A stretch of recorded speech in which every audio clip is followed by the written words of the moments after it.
যে ওই 2টা বগি মাত্র ছাউনির মধ্যে থাকে, বাকিগুলা কিন্তু ওই যে বৃষ্টি পড়লে যাত্রীদের একটা সমস্যা হয়, কাজে যাত্রী ছাউনিটার মধ্যে একটু বড় করা দরকার। আরেকটি সমস্যা রয়েছে যে এখানে কিন্তু পীরগঞ্জ, রানীশঙ্কল এবং হরিপুর 2 উপজেলার মানুষ কিন্তু আমাদের পীরগঞ্জে আসেন, এবং এখানে রেলের অবস্থা কিন্তু খুবই ভালো। এখানে সরকারের রাজস্ব ইনকামটা কিন্তু অনেক বেশি হয়, এবং এখানে যে রেল ঘুন্টি নামে একটা জায়গা রয়েছে, আপনি যখনই যাবেন যে খাল খনন প্রকল্পে আপনি দেখতে পাবেন, সেখানে কিন্তু দুর্ঘটনা ঘটার খুবই সম্ভাবনা।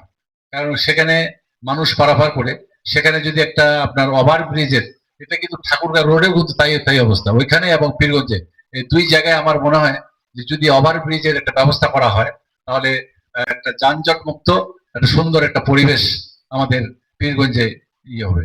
যাক, আমি বক্তব্য দীর্ঘায়িত করব না।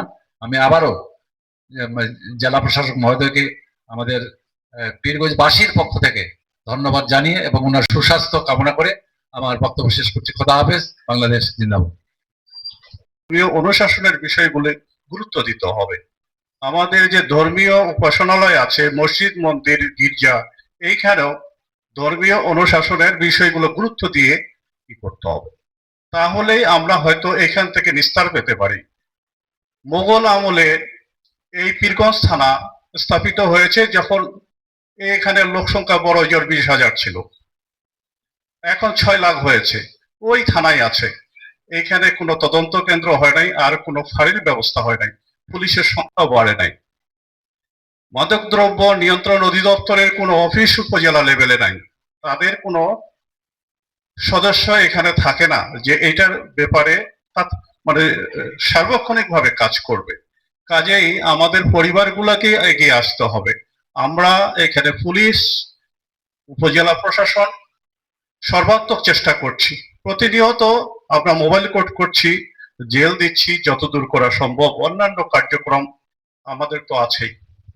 কাজেই আমি অনুরোধ করব আমাদের পরিবারকে আমরা, আমাদের সন্তানদেরকে আমরা দেখে শুনে রাখি, তাহলেই হয়তো এটা নিয়ন্ত্রণে থাকবে। ধন্যবাদ সবাইকে। আসসালামু আলাইকুম। ফ্যামিলি প্ল্যানিং অফিসের নিজস্ব ভবন আছে, শুধুমাত্র পীরগঞ্জে নাই। তো আমাদের নিজস্ব ভবন না থাকায় আমাদের স্যাংশন পোস্টের বিপরীতে দাপ্তরিক কাজ করার যে সুযোগ সুবিধা, এটা বিঘ্নিত হচ্ছে। তো স্যার, এই বিষয়টা যদি একটু মাথায় রাখেন তাহলে আমরা একটু উপকৃত হই। দীর্ঘদিন আমরা চিঠি চালাচালি করছি, আমি যতদূর জানি, কিন্তু আমরা কোনো সুফল পাইনি স্যার। আপনার দপ্তর থেকে পাঠিয়েছেন আপনি? জি স্যার, এর আগে ডিউ প্রক্রিয়া আছে, সেটা ফলো করে পাঠাইলে নিশ্চয়ই হওয়ার কথা। ঠিক আছে, থ্যাংক ইউ সো মাচ। আসসালামু আলাইকুম। আড়ালে যায় কোন জায়গায় কিছু লোক, মানে যারা সহযোগিতা করে ওই মেয়ে পরিবারকে, কাজের মাধ্যমে ওটা গোপনে বিয়ে হয় স্যার, এবং এভিডেভিট করে আসে 14 বছরের মেয়ে, কিন্তু এখানে কাবিন রেজিস্ট্রিটা করে ওরা লুকিয়ে রাখে।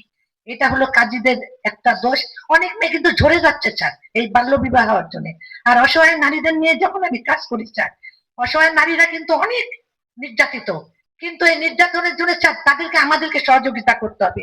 তারা যখন কোর্টে মামলা করে তারা কিন্তু বিচার পায় না। ইউনূস স্যারের সঙ্গে এটা মত বিনিময় হয়েছে আমাদের। উনি স্যার আপনার কথাই বলেছে, যেহেতু আজকে স্যার আমরা আপনাকে পেয়েছি স্যার, যেহেতু রানীশঙ্কল পার্শ্ববর্তী উপজেলা, ওখানে স্যার 8টা ইউনিয়ন, 1টি পৌরসভা, ওখানে স্যার পেট্রোল পাম্প হলো 9টি, আমাদের এখানে 5টি। কিন্তু দেখা যাচ্ছে আমাদের পীরগঞ্জে রানীশঙ্কলের মানুষ 60% লাইনে থাকে এবং হরিপুরের মানুষ স্যার। আমরা চাচ্ছি, যেহেতু ফুয়েল কার্ডের মাধ্যমে তেল নিচ্ছি আমরা সবাই, যদি পীরগঞ্জের মানুষ পীরগঞ্জের তেল নেয়, আমার মনে হয় স্যার এই লাইনটি আমাদের থাকবে না স্যার। এটির জন্য আপনার স্যার দৃষ্টি আকর্ষণ করছি, যেমন রানীশঙ্কল ইতিমধ্যেই ওনারা বিভিন্ন ইউনিয়নে পাম্প ভাগ করে দিয়েছে, কে কোন ইউনিয়ন কোন পাম্পে তেল নেবে স্যার। এটা যদি আমাদের এখানে ইউনিয়ন ভাগ না করে যদি ওপেন করে দেওয়া হয় কার্ড, কে কোন পাম্পে নিবে, তাহলে স্যার আমাদের পীরগঞ্জে কোনো সমস্যা হবে না। এটি স্যার আপনার দৃষ্টি আকর্ষণ করছি। এমপি মহোদয় আছে, ইউনূস স্যার আছে, ওনারা স্যার আপনার সঙ্গে আলোচনা করে স্যার এটা আপনি আজকে এটা স্যার সমাধান করে দিবেন স্যার, ইনশাআল্লাহ। সবাইকে ধন্যবাদ। আসসালামু আলাইকুম, আদাব।